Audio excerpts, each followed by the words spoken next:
or welcome back. Today I'm doing my wrap up for June. I only read 6 books in June. I think last month in May I read like 9 books. I think I was in a bit of a slump to start of the month. I didn't actually finish a book until like the 10th. But I did do a reading vlog where I had to read for quite a while, and I would leave all my reading to do at night time. The reading vlog's coming out in like a week or something, but I left all my reading at night time, and then I didn't want to hold physical books. I read quite a few books on my Kindle, which I'm going to hate editing this because I put the picture on the screen, and even though that doesn't take that much effort, it's just one of those things like I don't enjoy doing it, but it's okay. Anyways, the first book I read was Love and Gelato by Jenna Evans Welsh.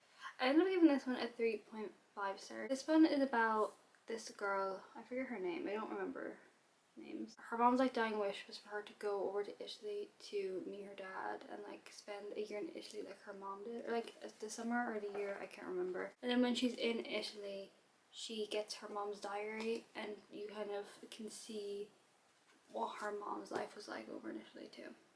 I don't know, is that a bad explanation? I actually really enjoyed this one. The first half was really good. I really enjoyed it. It was so fast paced. The second half did slow down for me and I didn't really enjoy it as much, but I think that could just be because I was in a reading slump and I didn't want to sit and read it. It is YA, so there's not any spice that I can remember at least. 3.5.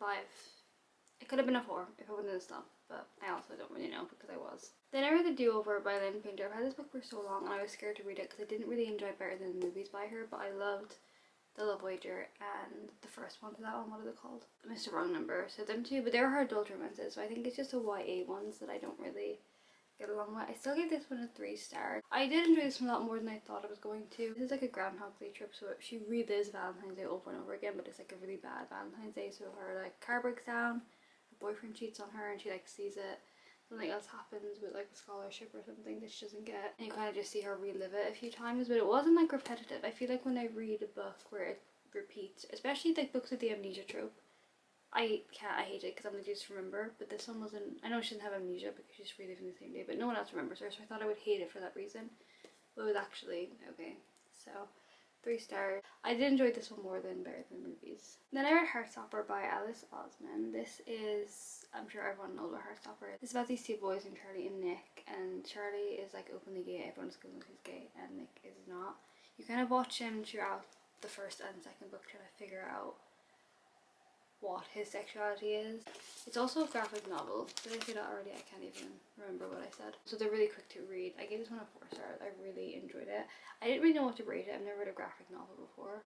Then I read The Housemaid is Watching by Freida McFadden. I ended up giving this one a 3 stars, and I definitely didn't have high expectations going into this book. It's basically, I don't want to say what it's about because I feel like it'll spoil the first 2 books. I felt like this one I knew I wasn't going to enjoy, and I think it was just this little housemaid series. I think this is the last one in, like, I think she's just doing like 3 books, but the first one was definitely, I liked the first one the best, but I liked the story, like the plot of the second one better. I knew this one probably wasn't going to enjoy, and that's just how I felt, and it definitely was my least favorite, but it was still okay. Like, Freida McFadden's writing is so easy to read and like bingeable that like I knew I was still going to enjoy some parts of the book. I don't really know what I can say about the books. I don't want to spoil it, so if you haven't read the first 2, maybe don't watch this part. It's not really major spoilers, it's just, I don't really know. But the main character girl, Millie, from the first 2 books, it follows her again, but when she's like a lot older and she has children in her family, and it's basically about their housemaid. So she's no longer the housemaid, it is someone else that comes like clean their house, and then she's the one that's a bit like sketchy. It was okay, 3 stars. It wasn't my favorite, but it was fine. Then I ended up finishing The Perfect Sun by Freida McFadden. This is when I was like reading a lot in my bed at night time. I didn't want to hold a big book, like a normal size book. This one I also gave it 3 stars. This one was kind of just a bit slow for me. Like, I feel like with Freida McFadden's books, they're always like, you're so used to the mystery and I'm wondering what's going to happen or what's going on. But I feel like for a lot of this book, you kind of think you have it figured out because the characters think they have it figured out. So you're not really, like, I wasn't thinking about the plot twist. I wasn't really thinking, I didn't think there was going to be a plot twist. I thought it was just going to be, this is happening, and that's the ending. Like, it wasn't going to be like a big major plot twist. So for that reason I didn't guess the plot twist. I was completely like taken off guard, I guess, by that bit. This book kind of follows, I don't know how many POVs you get in this book. I think you get a couple of people's point of views, but all I can remember is like the mom's point of view. She has 2 kids and she thinks her son is like the perfect child. Like, she worships the ground he walks on. One night her son sneaks out to meet up with a girl, and the next day the girl is missing, and the mom's like, oh my god, my son.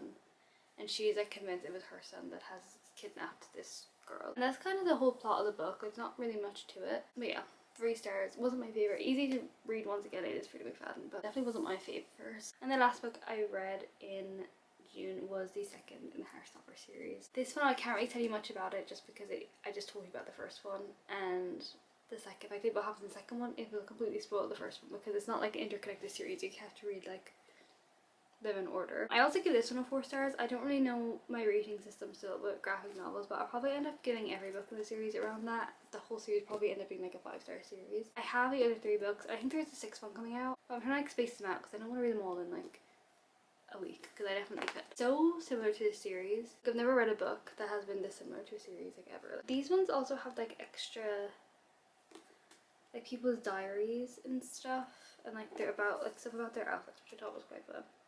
I didn't read about their outfits actually, I just read like the diaries. But yeah, 4 stars. And that's it. I feel like this video is gonna be really short. Right now when I'm filming, I have like 15 minutes of footage, but I messed up my words so many times. I can't speak today for some reason. I don't know what's going on with me, but they are all the books that I read in June. I wish I read more. I feel like in May, because I read 9 books, I felt like this month I thought I would read a lot more, but I didn't. So oh well, it doesn't really matter how much you read. Thank you so much for watching, and I will see you so soon in the next one.